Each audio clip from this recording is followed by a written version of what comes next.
Hello, everyone. Welcome to Slash Film Daily. Today is Monday, August 12th, 2024. On today's episode of the show, we're going to be talking about the biggest news from this year's D23 Expo.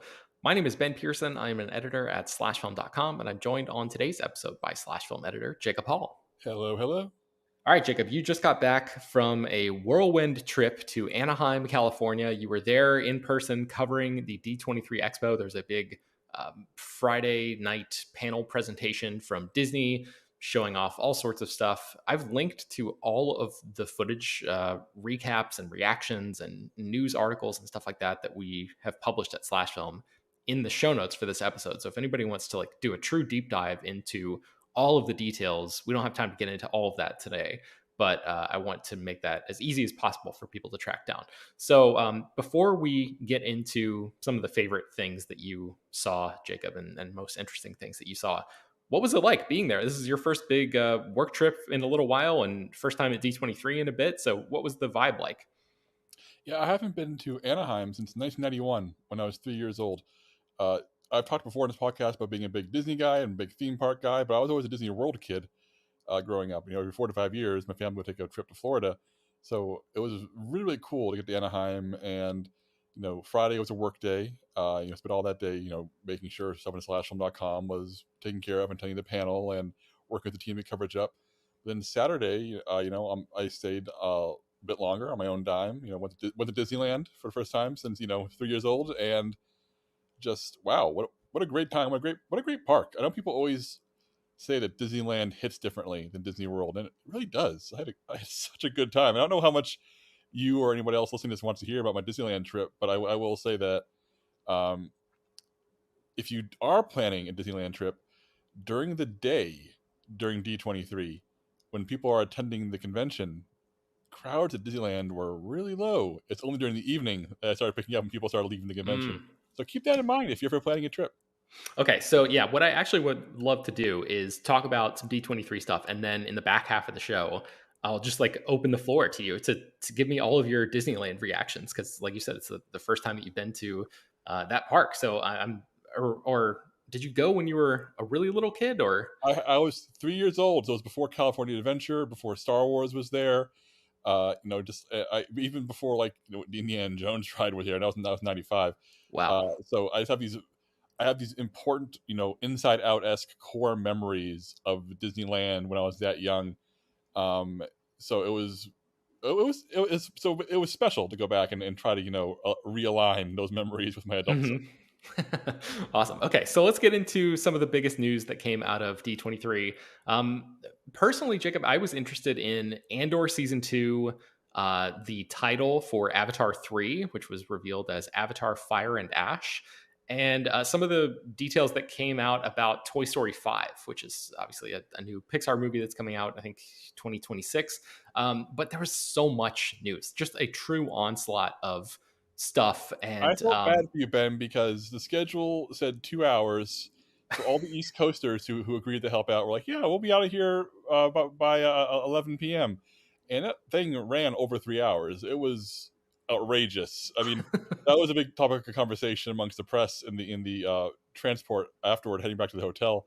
Was how everybody back home was like, it wasn't just you guys. It was other teams, other websites were all like, it's 1 a.m. Can we go home now? Like, no, it's still happening. They're showing Mufasa footage now.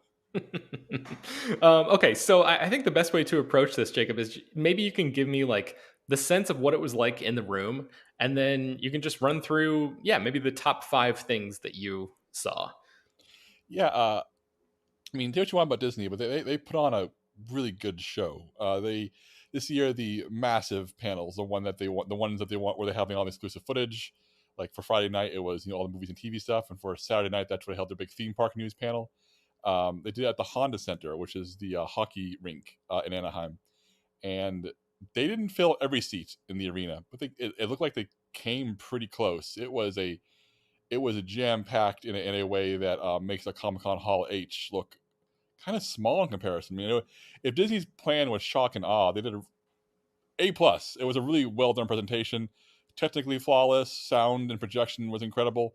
The only weird thing about the entire event was that they would bring out massive casts for lots of these shows, movies they were hyping up. Like they would bring up the entire cast of Mufasa, for example, for the grand finale, but they wouldn't say anything. Like here's Seth Rogen and Billy Eichner and so and so and so and so and so and so and so and so, and they're all out there. They say, now here's some footage, or for other things, like they'll bring out various cast members and like this, and they'll be on stage for 5 seconds and say, here's footage. And I'm glad they didn't speak most of the time, because it would have made a 3 hour long show even longer. Mm-hmm. But it definitely was interesting, because it makes you wonder, like, why is Jude Law allowed to monologue about his love of Star Wars for 3 minutes before the trailer for Skeleton Key shows? But other actors who clearly had to be flown out first class and put up in a hotel because their talent are just brought up to stand on stage and wave. I would love to talk to the people organizing this and figure out the logistics of, was it really worth bringing oh goodness, Ben, I'm blanking on the lead actor from Avatar. Sam Worthington. Thank you. Like they brought James Cameron. Like I was not expecting to see James Cameron in at D23. It was very exciting to see James Cameron in person, for him talk about Avatar 3 for a little bit. They brought Sam Worthington and Zoe Saldana as well. And Zoe Saldana was lovely and did like a few seconds of like, hi, I'm so happy to be here. And Sam Worthington literally said nothing. I think he said like something along the lines of like, I don't have anything to say, but in a joking way. And Cameron made a wisecrack about how this is why we pay people to write lines for him.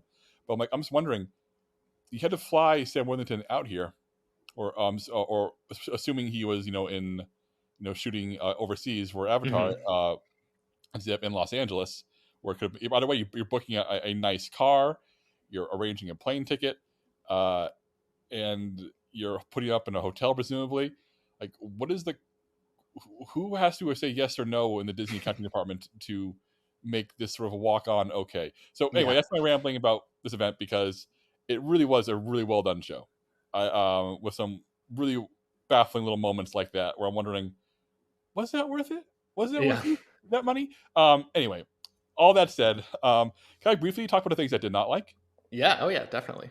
So Disney umbrella is huge. Like they have so much stuff now that, like, I don't know how you define a Disney fan. Like, are you here for the Marvel? Are you here for the Star Wars? Are you here for the animation? Are you here for some combination of all of the above? And the answer is, like, watching this, I'm like, okay, I'm still here for the Marvel. I'm shaking on Marvel these days, but I'm still here for it. I'm still here for the Star Wars. I'm still here for the Pixar. But it's very, very clear that I'm not here for the live action remake stuff. And that's kind of how the evening ended. It's a third hour. Getting deeper, we started realizing, they haven't talked about the live action Disney remakes, and that's going to be how they're going to end this. And they did. And Ben, I don't think anybody in the world is excited for Mufasa. Like, it's going to make $1 billion by default, but I can't. Nothing they showed here. The trailer was underwhelming. You can watch the trailer online, but they also showed a full song sequence with a new song by Lin-Manuel Miranda. And I'm normally a big Miranda guy. I genuinely love him and love his work. I know it's not cool to like him anymore, but I still do. But the song was really underwhelming. And it's being sung by those photorealistic animated lions, so there's no real choreography to it. It's just them kind of wandering through a photorealistic plane singing at each other. And I don't know, I love Barry Jenkins. I'm glad he's getting a massive Disney paycheck for this. The guy deserves it. He deserves to have all the money he needs to go make another Underground Railroad, another Moonlight, another If Beale Street Could Talk. But man, I'm just not feeling Mufasa at all. I mean, and I just don't get the appeal. And I think ending an otherwise really well done and like really lavish 3-hour presentation on Mufasa kind of let the air out of the room in a weird way. Probably the one misstep in terms of presentation from the 3 hours. Yeah, I'm guessing they had to end with Mufasa and Snow White, because Mufasa's coming out this year. It's coming out in December, and then Snow White's coming out in March of next year. So like these are, I don't think anything else on that scale is coming out sooner. Like there's some TV stuff that's coming out sooner than that, but for the most part, like these are.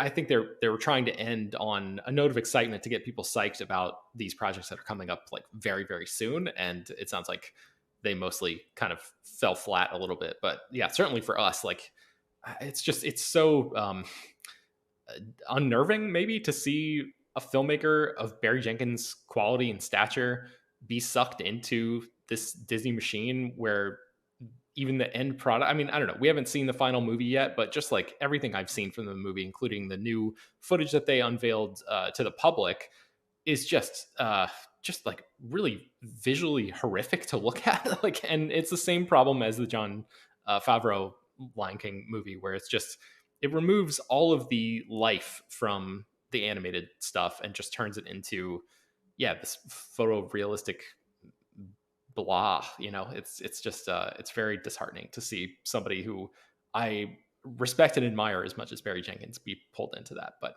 Yeah. Well, I'll say this much: if you want something that's horrifying but not blah, Snow White. I know that the trailer is online now, but they showed a full musical number from the final movie at D23, and it's the "Whistle While You Work" musical number. And Rachel Zegler is, I think she's great. I love her. She's an amazing voice. She's an incredible actor. I love that she's a no bullshit person in real life, and I am excited for her future as an actor going forward. I'm glad that she's collecting a Disney paycheck for Snow White, et cetera, et cetera. But I can't get over the visual look of this movie.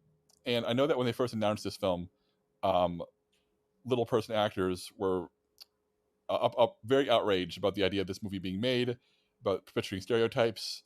And rather than probably say, maybe we shouldn't make Snow White, maybe, or considering maybe we should pivot in a way that changed it entirely, the seven dwarf characters are now all CGI. And you probably have seen glimpses of this in the trailer they released online, but I was able to get a long, hard look at these characters in the full scene. And Ben, those fan works you see online where it's like, what if Homer Simpson was real? And like it's like this grotesque realization of this exaggerated cartoon character with all the pores and sweat and hairs all realized, and you realize that yes. what's cute and funny, in 2D hand drawn caricature animation becomes like singularly horrifying when you make it literal. Mm-hmm. All the dwarfs look like, man. They all look like that. They all look like disgusting horror fan art of the original, Walt Disney's Snow White dwarf designs. And those designs are classics. They're funny and they're adorable, and they like define those characters like in a moment, because that's what a good caricature artist does. Is that with a series of 2D lines, you stamp a personality. So the moment you take those exaggerated designs and put them in 3D, it becomes like stomach churning. And I said this on our work Slack today, but I oftentimes think when people say like, oh, that movie looks so horrifying, made me sick to my stomach. It's usually performative. People are kind of exaggerating for comedy's sake. But like watching the dwarf characters as they're animated and visualized in this footage literally turned my stomach. I can't imagine watching the whole movie. I can't. Yeah, I promise you and the world and anyone that unless there's like some sort of work-related emergency reason why I alone have to see this movie, I will never watch Snow White. Like I'm so tapped out on these live action movies, but this one in particular just looks like an absolute nightmare. So that's not happening. Okay, well, one last thing before we move off on this, I just noticed that Aaron Cressida Wilson, who is a screenwriter who worked on Secretary and movies like Chloe and Girl on the Train, is one of the people who co-wrote the screenplay for Snow White alongside Greta Gerwig, who I totally forgot was involved with this. So same thing in terms of the Barry Jenkins feelings that I mentioned a moment ago apply to Greta Gerwig. Like, good for her for getting the money, but like, God, that's so it's so sad to me. But anyway, okay, let's get into some positive stuff, Jacob. There was, despite the tone that we've expressed here on the podcast so far, there was actually some stuff that you liked that This was that you saw. largely a good panel, and the thing is, with the exception of the Snow White stuff, like for example, Percy Jackson season 2, it's not for me. The Descendants Rise of Red, not for me. Disney umbrella is huge. The people in that room who are excited for those things, you can hear them cheer. I'm like, good for them. I'm glad to hear for them. But that's not for me. So that's my whole thing is like, there were very few things where I watched it and said, ugh, that is horrible. Like, it was a combination. There was like only a handful of things where I was like, ugh. There was a lot of stuff where I was like, okay, there are fans of this. I'm happy they're here to see it. So I felt no ill will toward it. Even then, like I'm watching, going, yeah, I'm not super excited for Freaky Gear Friday, but you know what? There clearly are people in this room who are pumped for it, and that's okay. So, but yeah, so we'll skip the stuff that that wasn't for me. Focus on the stuff that left me either pleasantly surprised or stuff that clearly was for me. Okay, so hit me up with your first thing you want to talk about. Avatar 3, aka Avatar Fire and Ash. They showed some concept art. People photographed the hell out of it. even though they weren't supposed to. So you can find it all online. James Cameron is on that stage. Man, just anytime you get to hear James Cameron speak, that guy, I know he's the most arrogant son of a bitch alive, but man, I love his movies. I even love the freaking Avatar movies at this point. Like Avatar 2 is just chef's kiss. I mean, Avatar 1, it's okay. Avatar 2 and literally everything else he's made, yeah, bring it on. And they showed concept art for the new Navi, these Navi who live in the like fiery volcano mountains of Pandora, and they look very creepy. They have like covered in white ash and wearing like these strange masks, and just a very menacing look to them. And after the big turn toward aquatic creatures in the second movie, there's a lot of more airbound stuff in the concept art here again. A lot of characters are riding the banshees, and these giant airships. They kind of look like organic airships. I couldn't quite tell like where the construction begins and what part of them are maybe partially animals. But if you like can imagine like a fantasy airship, like think of a steampunk story or a Final Fantasy video game, with sort of like a jellyfish like sail holding them up. Now it looks like we're going to see some pretty big aerial battles around volcanoes in Part 3. And is it kind of like sorry to interrupt? Is it kind of like a less or mechanical version of the creature / ship thing from the end of the first Avengers movie during the Battle of New York? That's kind of like flying where all the like Chitauri warriors are coming out of it. You know what I mean? No, I wouldn't go that far. It definitely looks like more of a sailing ship in the air than anything else. But yeah, but my whole thing is after Avatar 1, I was absolutely part of the wave of people who was like Avatar was popular, but it has no cultural standing. And then Avatar 2 came around, and I kind of got bitten pretty hard by Avatar. And I love James Cameron.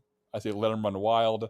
And I love that they flew James Cameron all the way to D23 to show concept art. Utterly ridiculous. If you're going to bring somebody out on the stage like that, you should let them talk at length. And Cameron got a good 5 minutes, like by Avatar 3. And yeah, so Avatar 3, I wish you'll still call the Seed Bearer, because that's a ridiculous title, the rumored title for many years. But Fire and Ash is pretty good. And at this point, I'm all in on whatever Jimmy C wants to do for us. So Avatar, I'm excited. Okay, what else? I'm going to lump the Pixar stuff together because I thought that the Pixar section of the presentation was largely successful. They brought out Pete Docter, who's now running the show at Pixar.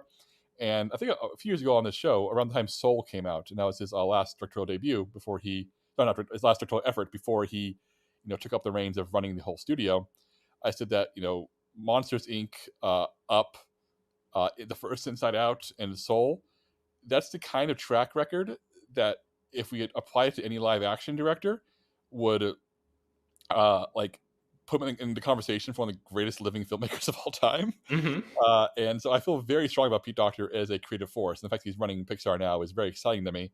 So it's fun to hear him go out there and talk. And he talked about some of the usual stuff that we're expecting. They announced Incredibles 3, to be in development. But I wanted to dwell on the footage they showed from Elio, which we didn't end up writing up because I had a hard time being able to translate it basically because it was a very, very fast footage. And I think it's probably going to be a trailer to be released soon. Also because it was hard to relay what was happening when there's like no reference point for the folks back home to try to write this up for us. But Elio looks really, really fun and really, really cute. And I'm glad they spent a lot of time at this presentation hyping up the Pixar originals. I mean, they announced Toy Story 5 as well, which is going to be about, what do the toys do when they're being replaced by iPads and tablets and video games, which is an interesting concept. But they really didn't have much to do other than, bring Andrew Stanton out. He was going to write and direct and, show a piece of concept art. Whereas it's been a good, large chunk on Elio. And Elio looks like a hard sci-fi movie in the vein of Contact or Interstellar, but like made with families in mind. It's about a kid on Earth who is obsessed with aliens and gets abducted, or rather taken by aliens, and introduced to the giant federation of alien races who are essentially exploring the galaxy, and becomes default, essentially Earth's ambassador to the galaxy. And it looks really, really funny and sweet and cute, but also seems to have a real underlying sci-fi edge to it. That's kind of what took me from the footage, was that it legitimately looks like, oh, what if Contact was, an animated, kid-friendly movie, as opposed to a more heady thing. So yeah, I'm glad that Pixar is really put their foot out there saying, yes, we're announcing these sequels. Toy Story 5 is happening, Incredibles 3 is happening, But here's Elio, and also they debuted a new movie called Hoppers, which has a very strange concept about scientists who can place people's minds into robotic copies of animals to go investigate the animal kingdom, essentially. And look, the brief footage they showed there, 30 seconds of finished animation, looked like Pixar doing Looney Tunes. It kind of had that kind of vibrant slapstick energy. I was like, okay, I'm on board with this. So I was really happy to see Pete Docter out there to give us a sequel news we knew was coming, but also to like spend more time on Pixar originals than on sequel stuff. So that was really heartening to have Pete Docter come out and be like, yes, we know you want Toy Story 5, but Elio and Hoppers are also coming too. And it's always the thing I always have to remind myself is Disney loves their franchises and their sequels, yeah, because those things are going to make money. But Elio could be the first in their franchise. Maybe we'll be tired of Elio 3 in 10 years, but you don't get franchises unless you take risks on original things that people grow to love. So I love that Pixar is still out there doing their thing. I guess also I want to touch on Dream Productions, which is the Inside Out streaming series that they're making, which takes place between the first and second movies, and it's filmed or animated in a mock documentary style, like The Office, like Parks and Rec, with a handheld camera, and follows the crew of Riley's dreams, as seen inside Out movies, where the film crew essentially makes her dreams. And the teaser trailer they showed was very funny, and like seems to be like very much a fake behind the scenes how we're making these movies / TV shows, except that they're making dreams. And as somebody who loves both Inside Out movies and was like very happy to return to that world, I watched this footage and yeah, I will absolutely watch this Pixar fake documentary series about making dreams. Yeah, I don't know. Pixar's been in a slump the past few years, financially at least, and I just felt proud. I felt proud of my guys at Pixar. My guys and ladies and whatever you want to say, because I feel like I have a personal stake in the company at this point. I put too much of my heart in Pixar to let like a couple of box office duds slow them down. So I felt really good about Pixar after this panel, and I think like Toy Story 5 and Incredibles 3 are the headlines, but it was the original stuff that made me feel really good about that company right now. Excellent. Okay, let's take a break and then we'll be right back. All right, Jacob, what else from D23 really impressed you? I just want to say that when they showed the Agatha All Along trailer, which hit the internet moments after it played at the convention. But I will say this isn't the case of how Disney puts on a show, which is apparently Agatha All Along will have original songs in it, which is great. Bring on more songs.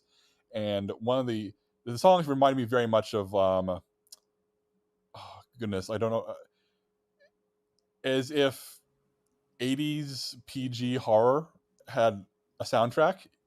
like it, I don't know, it doesn't make much sense to maybe anybody else except me, but they started playing one of the songs from the soundtrack for Agatha All Along, and a bunch of robed witches emerged from the smoke, and you realize they're singing it live, and they take off their hoods, and it's the actual cast of the show, like all the actors, like in character is their witch characters from Agatha All Along, singing this creepy, witchy song, and there was fog everywhere, and it was just one of those things where it's like, oh yeah, if you're gonna have people here for a live show, make it a live show. So I like that trailer. It's the first Marvel TV thing in a while where I feel yeah, I want to watch that. It looks different and interesting. I liked WandaVision, and I like the idea of this very Halloween vibed, witch Marvel horror show. So I will say I like that trailer, but if Disney wanted me to be more interested by having everybody on stage surrounded by fog machines singing in red robes, then yes, mission accomplished, Disney. I will watch Agatha All Along based on that song performance. It's all part of their long game just to get you and you alone interested in this. Okay, what else?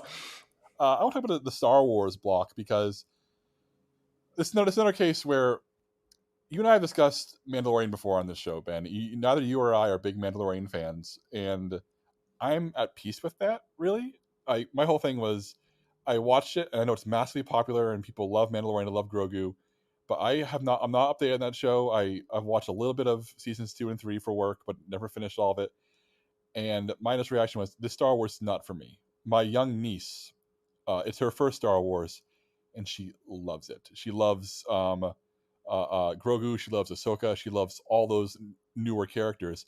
And I felt kind of at peace being like, okay, this is not my Star Wars, but I'm not mad at it. This is for other people. This is going to get other kids super interested in Star Wars, and it's for them. That said, Jon Favreau and Dave Filoni came on that stage with the first footage from The Mandalorian and Grogu, which just started filming a few weeks ago. So I had And this assumed, is the oh, movie for those who haven't been yes, tracking. This yeah, is the movie that's coming out, I think, 2026. yeah, the live action adventures, the live action big screen adventures of Mandalorian and Grogu. And they started filming a few weeks ago, and I assumed, I said, oh, we brought a little treat for you guys, that they would have like, one scene with no visual effects. So they had essentially like a minute-long trailer full of all kinds of very finished-looking effects and very big action, very strong spaghetti western vibes, and characters from Star Wars Rebels who I recognized from like toy packages but don't actually know their names. I apologize. Popping up in live action, you can audience cheered at that, and a very impressive visual effects shot of Mando and Grogu driving a two-legged like walker down a steep mountainside into battle against two AT walkers. I watched this footage and I go, maybe Mandalorian is for me. I don't know. I don't know. All I know is that I was super impressed and taken aback by how finished this footage was, and how clearly Filoni and Favreau came to play. Like they came to be like, we're not going to show up and disappoint you. They really showed up and said like, we have a crowd of 1,000 people here. We're going to bring the goods. So even though if I was this impressed by this footage and this like pleasantly surprised by it, then I can't imagine how excited like people who, for them, this is their Star Wars, were reacting to it. So Right. all power to those folks, all power to the people who are big fans of those characters. But I will say, my Star Wars is Andor, and they didn't have any finished footage, but they had a sizzle reel. They had like a lot of behind the scenes footage, a lot of filming of stuff. The finished scenes we did see were the things I love about Andor, which is people standing in dark rooms looking concerned. Lots and lots of shots of Cassian Andor and Stellan Skarsgård and Mon Mothma, just looking like the weight of the world was on their shoulders. And that's my Star Wars, baby. People stressed out in dark rooms. Amazing. I'm trying to think of, was there any other? Oh, the Skeleton Crew. You mentioned that they Disney debuted the trailer for the Yeah. Skeleton Crew, which is like essentially like an Amblin Goonies-esque type of show in space, and Jude Law plays a Jedi in that. Yeah. So people can go and watch that trailer themselves at the I was link really in the show surprised by notes. that trailer. I had no expectations for that show, but the sheer number of practical monsters and creatures in that trailer, like, really won me over. And look, if you're gonna say we're doing Amblin in Star Wars, like, it's literally, the trailer literally has kids on hover bikes in space suburbia going on an adventure, and I said, okay, a lot of people say they're going to do Amblin, but I admire any show that takes it that far. So this one has my attention. I was not prepared to be interested in Skeleton Crew, but that trailer won me over. Did it do anything for you, Ben? Not really, no. Unfortunately, because I feel like I've just been burned too many times. Like, especially with the Acolyte. Like, I was so invested after those first two episodes, and like the whole promise of that show being like, oh, it's this thing where it doesn't really tie to anything else, and it's what I had been clamoring for years from Star Wars. Like, give me something new, disconnected, and the third or fourth episode of Acolyte was so tedious that I just couldn't finish the show. And I just like, it completely zapped any interest I have in the Star Wars franchise outside of Andor, basically. And until something else comes along that proves itself over a long period of time to be of high quality, then I think I'm just like going to disengage from Star Wars as a whole, because I can't do it anymore.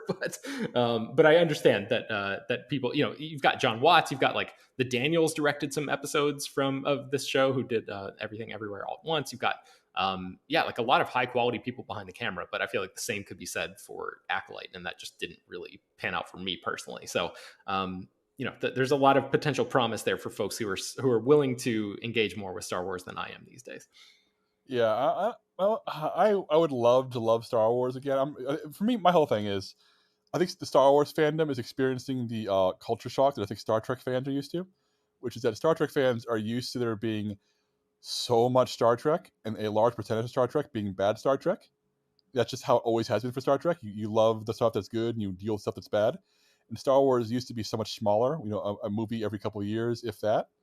And I think that Star Wars fandom is having the growing pains of not being used to there being lots of bad Star Wars.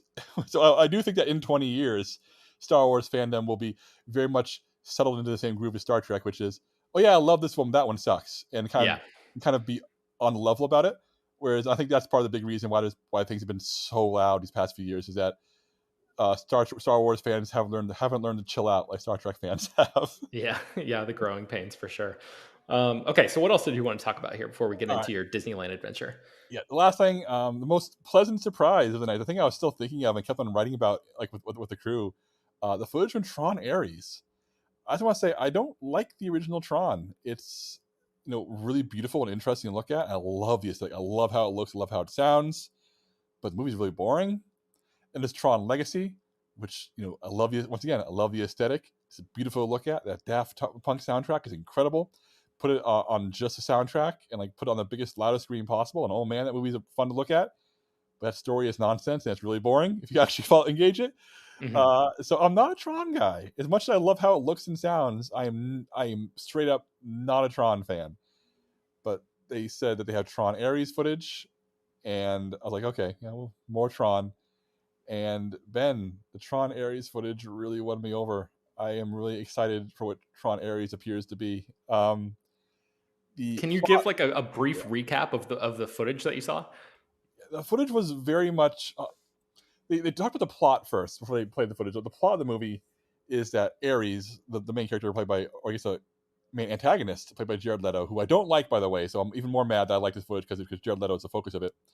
Is that he essentially he's a warlord from the Tron universe, the program world, who manages to come into our world and decides to essentially invade our world and take it over and make it up over in his own image. So it's about the bad guys from Tron essentially invading Earth. And the footage, they said, was unfinished, and because the movie only recently wrapped filming, but it looked really good. It's something they cherry picked good shots, and the footage was lots of imagery of Tron, iconography slipping into our world, but it all had this real menace to it. There's a real horror vibe to it. The closest thing I can compare to it, I don't want to make this comparison because it's going to sound it's a really highfalutin one, but the visual aesthetic seems to be shooting for something akin to Blade Runner, in terms of this sort of nightmarish dystopian view of like our reality colliding with the program reality from Tron. It's Hmm. things like the light cycles and those giant V or U shaped space vehicles. Or Brad told me what they were called, but I already forgot because I'm not a Tron guy. Sorry. Yeah, yeah, yeah. Um, and like just the imagery of them like entering our world was not shot with like awe and wonder, but shot with like terror and horror. And everything was glowing lots of red light, and like images of like Jared Leto on a light cycle going down a modern day bridge being pursued by police, and the light cycle leaving out a trail. It's cutting cars in half as he drives through them. Hmm. Images of like people on like hover bikes riding over open water while like giant Tron cities like appear around them, surrounded by these glowing red clouds. And it was at this point where the music underlying all this footage, just really unnerving footage, started getting louder and louder and more atonal. Like every seat in the arena was shaking, and literally rattling. Like I could feel my teeth shaking in the back of my head from this. I was already thinking, man, this music is intense. And that's when they revealed that Nine Inch Nails, Trent Reznor and Atticus Ross, are stepping in for Daft Punk to do the soundtrack of this time. And whereas Daft Punk, delivered a very poppy, sci-fi, techno-driven score, the Nine Inch Nails score really confirmed. I think this footage confirmed what I think the footage is trying to sell. That this is going to be kind of a scary movie, an unnerving movie, and they could have just cut this footage this way. I can't guarantee the film will actually feel this way, but the fact that this Nine Inch Nails score and the fact that the main titular character here is the villain, and that there's so much red and darkness in the footage, maybe think that Tron Ares is going to be a sci-fi horror movie in a way that Tron hasn't been before. And as a horror guy, I was immediately interested. And I'm not even necessarily a huge Nine Inch Nails fan. I think they're really impressive. Especially Trent Reznor is one of the great musical minds of the modern era of music. Um, but like it's just a combination of elements from like, okay, this is immediately interesting. I went from having zero interest in Tron Ares to wondering, okay, what the hell is this? And will the final movie feel the way this presentation felt? And if the answer is yes, then I'm immediately interested in what happens next. But if this is a bait and switch and it's going to be just more of the same, then I'm probably out. But if this is like a truthful presentation of the tone they're going for, then Tron Ares, I think, should be on every like sci-fi and horror fans' radar. I mean, that's a pretty strong pitch, Jacob. And the cast for this is great. Like Evan Peters is in this, Greta Lee from Past Lives, Jodie Turner-Smith, Yeah, she appears Gillian to be the lead Anderson. character in it. And in the footage, there's a moment where Ares, Jared Leto character, is like appeared in our world, and there's a reaction shot where it's like she's something on lines like "Who are you?" And it's not like an awe and wonder shot. It is a sheer terror shot of her like realizing this guy is here to mess things up. Man, So wait, which one appears to be the main character? uh, Greta Lee. Okay, Yeah, cool. Evan Peters is also a villain, but he appears to be the human villain who's the code he writes allows Ares to invade our world from the look of things. The footage opened with him doing sort of a TED talk about, you know, why I look for an intelligence, out in space. We look for intelligence in here, referring to the computer world. Hmm. Apparently, he's going to be the mad scientist who ruins it all for everybody. Also, Jeff Bridges was on the stage to introduce the footage, and Jeff Bridges either stoned or just very happy. I love that guy, and he's in the footage looking like sci-fi Gandalf, wearing white robes, bright white beard. I love that Jeff Bridges once again getting trotted out for Tron, just getting a chance to play sci-fi wizard, which seems to be. I think Jeff Bridges has been working his entire life toward playing a sci-fi wizard, Ben, and I'm glad Yeah. he's doing it. I mean, this is truly like one of the most unlikely film franchises of all time for a person like Jeff Bridges, who just like appeared in this what potentially was supposed to just be like this one-off, sort of like tech experiment in 1982, and then got resurrected, whatever, 20 plus 30 years later, and then another 15 years after that he's coming back for another movie. It's just really wild to think about it in those terms. So Tron Ares comes out in theaters in October of next year, so stay tuned for that. Now that And as October you release date makes more sense because the movie looks. Once again, I really hope the horror angle's not a bait and switch, Ben, because that was what I took away from this, was that this does not look like a good time of the movies. It looks like a feel bad time, and I'm really surprised they sold it that way. But also, why do you have Nine Inch Nails doing music for your sci-fi movie unless you want to have a bad time atmosphere? So I'm really intrigued. Okay, excellent. All right. Well, yeah, I did want to sort of open the floor to you and just have you tell me a little bit about your Disneyland trip. So, I mean, first time since you were 3 years old, like, what was the experience like? Because you were rolling solo there. I know you mentioned you had the opportunity to talk to our old pal Peter Soretta before attending Disneyland and sort of trying to pump him for tips and stuff like that, because he's obviously like a big theme park guy. And check out Ordinary Adventures, his YouTube channel, if you haven't done that already. Yeah, what was it like being completely by yourself and wandering around the happiest place on earth, Jacob? Yeah, first of all, a few shout outs. Peter and I did not get a chance to actually meet up in person. We saw each other from across the arena. Literally, we waved to each other across the arena. But following a 3-hour panel, we couldn't make a meetup happen. But Peter sent me like many text messages of advice, like invaluable advice.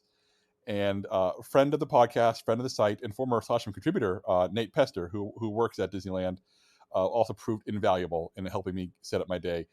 Nate, if you're listening to this, thank you so much. You really got me sorted and made the day so much easier to run through. So my first reaction to Disneyland is that it's so much smaller than Disney World. I'm used to Disney World, as my go-to theme park.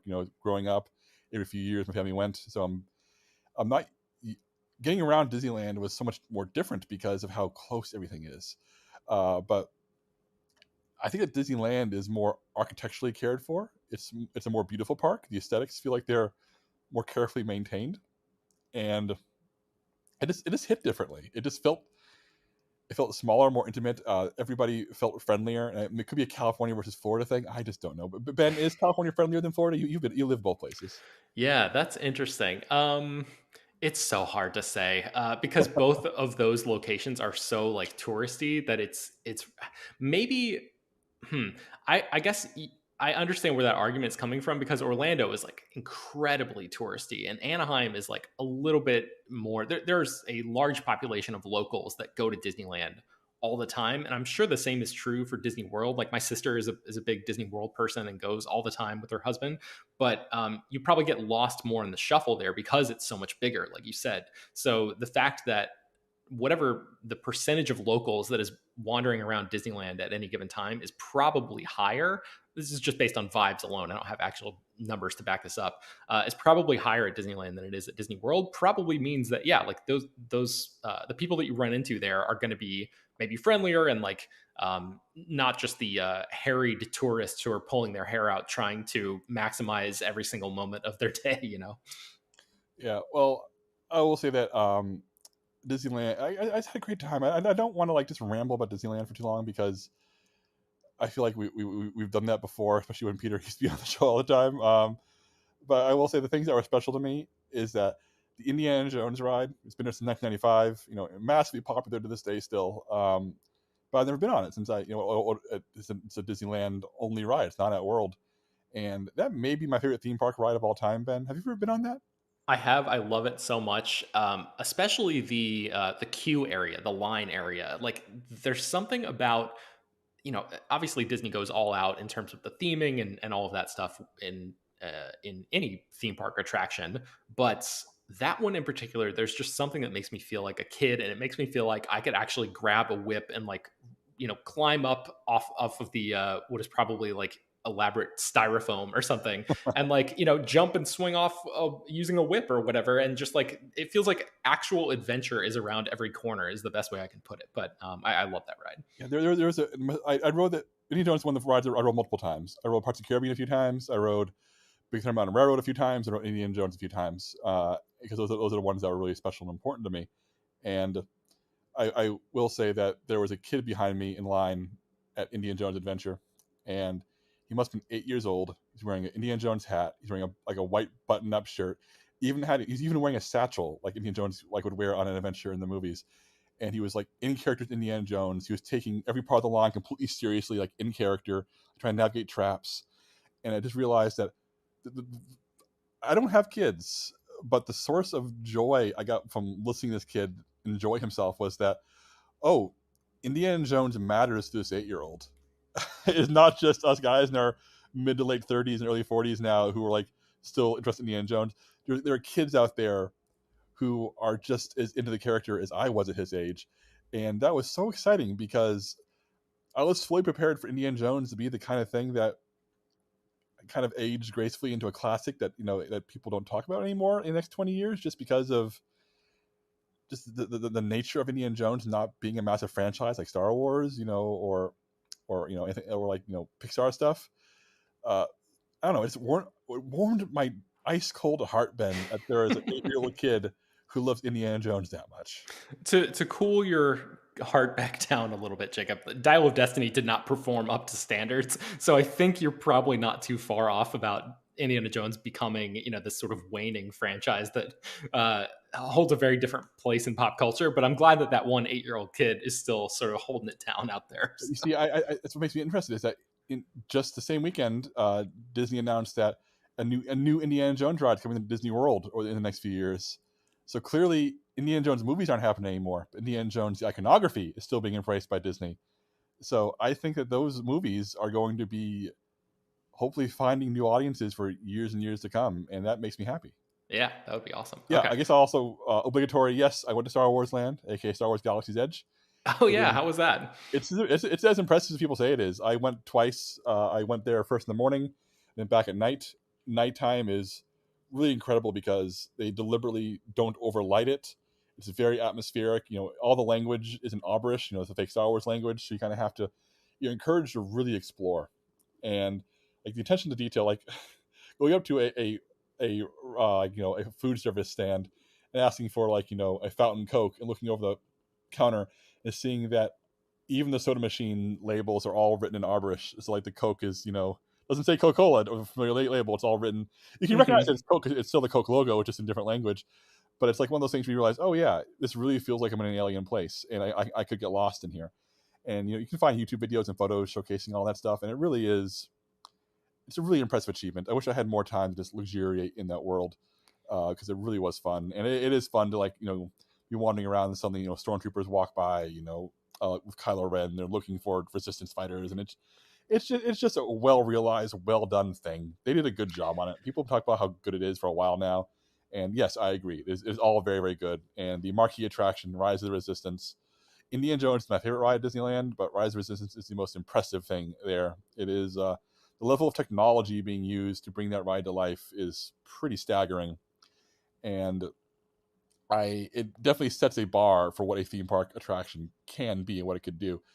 Ben, I don't remember. Have you been to the Star Wars stuff at Disney I since have it opened? not. No, I moved. I think maybe a year or two after it opened. I just never had a chance to go. So I'm curious, but I don't know. I go to theme parks so infrequently that it may be a while before I get a chance to check it out. Yeah. Well, real quickly, not a Cars fan at all, but the Cars land at Disney's California Adventure Park is really impressive. And that main ride, the Radiator Springs Racers, is really good. Really well done thing. Like I ride going, man, I'm not a Cars fan, but this is like a really, really well done ride. That's what I love about theme parks, Ben, is that it's like being able to appreciate the design and storytelling of a theme park ride is such a different thing than a movie. Hmm. And 5 minutes spent with the Cars characters, it's like, yeah, that was fun and good. I can't spend 2 hours with them. I don't like those characters beyond 5 minutes, but it was just the right amount for me to appreciate the Cars world. Of course, the Marvel section in Disney California Adventure is a dud. Everybody's already talked about this, but it feels like a real missed opportunity. They did not lean into the world building of it at all. You put the Marvel's Avengers campus next to Cars Land or next to Star Wars Galaxy's Edge, and this feels like you're in a parking lot with some warehouses in it. That area needs some TLC, like major love. The Guardians of the Galaxy ride there is excellent. I didn't even go on the Spider-Man ride because everybody told me to skip it because it's not worth the trouble, which is a really disappointing thing to hear.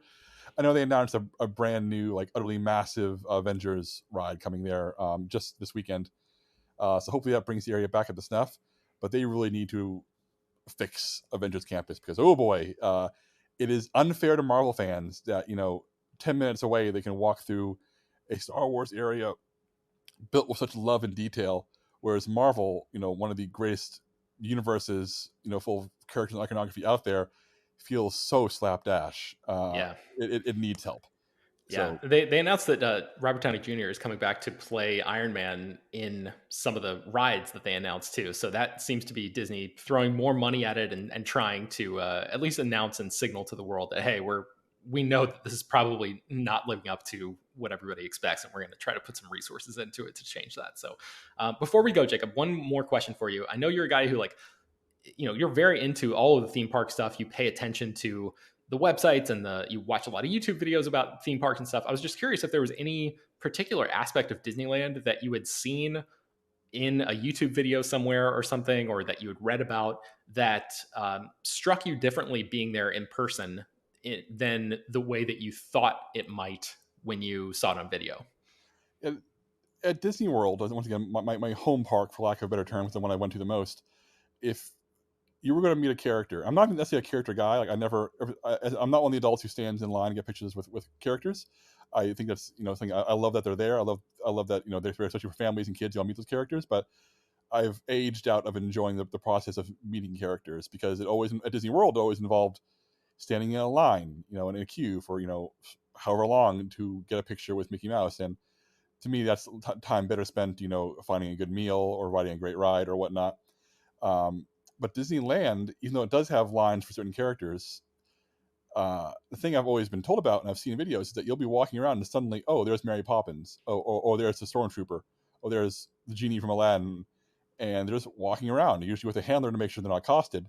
But it made the park feel really alive and really like anything can happen at Disneyland. Where Disney World, everything feels so carefully planned and cordoned off.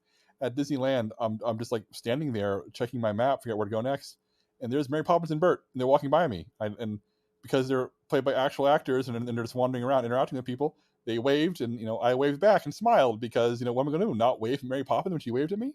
And it's one of those things where it's like, yeah, this is what makes Disneyland different, is that there's a degree of spontaneity here. It genuinely feels like magical in the way that anything can happen. Like somebody can pop up and just be near you, and suddenly your day has changed. And like I said, I've seen that in videos. I was told that was a Disneyland difference, but it really did feel different and special. And like I said, I'm not a character guy, so I was so shocked by how much I was smiling as I noticed characters wandering around and like kids getting pictures of them and following them, and little crowds forming as people wanted to say hi to them. And like I said, that's not my idea of like a priority at Disney. Mhm. But the fact that it was happening, it was making so many people happy around me, gave me a high I was not expecting. So that was probably my most unexpected thing. Awesome. I did want to mention that there are several things that we didn't even talk about on this episode. So Daredevil Born Again had some footage. Ironheart had some footage. A bunch of Marvel stuff. So definitely check that out. There's some X-Men 97 season 2 news that came out the day after Jacob left from D23. So all of that is linked in the show notes. If you want to learn more about any of this stuff, I encourage people to go there and click on those links. That'll do it for today's episode. You can find more about everything that we talked about at slashfilm.com. Slash Film Daily is published every weekday, bringing you the most exciting news from the world of movies and TV, as well as deeper dives into the great features you can find on the site. You can subscribe to the show on Apple, Overcast, Spotify, wherever you get your podcasts. Send your feedback, questions, comments, concerns, and mailbag topics to us at bpearson@slashfilm.com. Make sure to leave your name and general geographic location in case we mention your email on the air. Don't forget to take a minute to rate and review the show on Apple Podcasts or Spotify. That really does help us out a lot. Tell your friends about the show any way you can. Thanks so much.